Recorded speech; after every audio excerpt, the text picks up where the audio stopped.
नमस्कार। आपके सवाल और हमारे जवाब के साथ आपका हमारा ईएनटी चैनल में बहुत बहुत स्वागत है।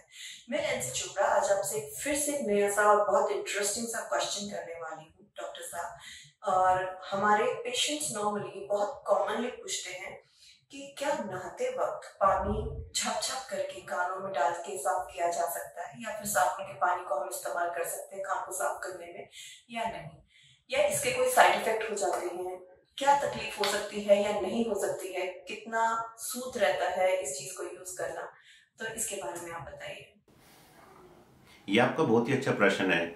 और सेम प्रश्न मेरे बहुत सारे पेशेंट्स पूछते हैं, क्या नहाते हुए कान में पानी की छींटों से झपझप करनी चाहिए या साबुन यूज करना चाहिए कान में। आप ये मान के चलिए, जो ये साबुन है ये कान में जो वैक्स है, वैक्स का दुश्मन है और वैक्स हमारा दोस्त है। जो कान के अंदर एक स्लाइट एसिडिक पीएच होता है जो कि ऑयल या वैक्स द्वारा मेंटेन किया जाता है, और ये एसिडिक पीएच ये प्रोटेक्टिव लेयर का भी काम करता है और ये कई तरह के हार्मफुल बैक्टीरिया की ग्रोथ को बचाता है।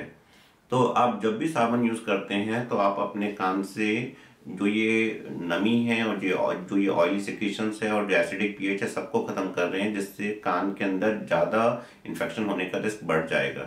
और वैसे भी कान सेल्फ क्लीनिंग ऑर्गन है, यहाँ की स्किन माइग्रेटरी एपिथेलियम होती है जो खुद पर खुद बाहर की तरफ आती रहती है।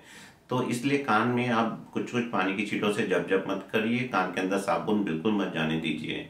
आप चाहें तो बाहर जो पिना है उसको आप गीले कपड़े से क्लीन कर सकते हैं, बट किसी भी हालत में आप कान के अंदर पानी या साबुन को मत जाने दीजिए। अगर एक्सीडेंटली चला जाता है इट्स ओके, उसके लिए कॉटन लगाने की जरूरत नहीं है। अगर आपके कान के पर्दे में छेद नहीं है तो इवन आपको कॉटन प्लग भी नहीं यूज करना है, इट्स ओके।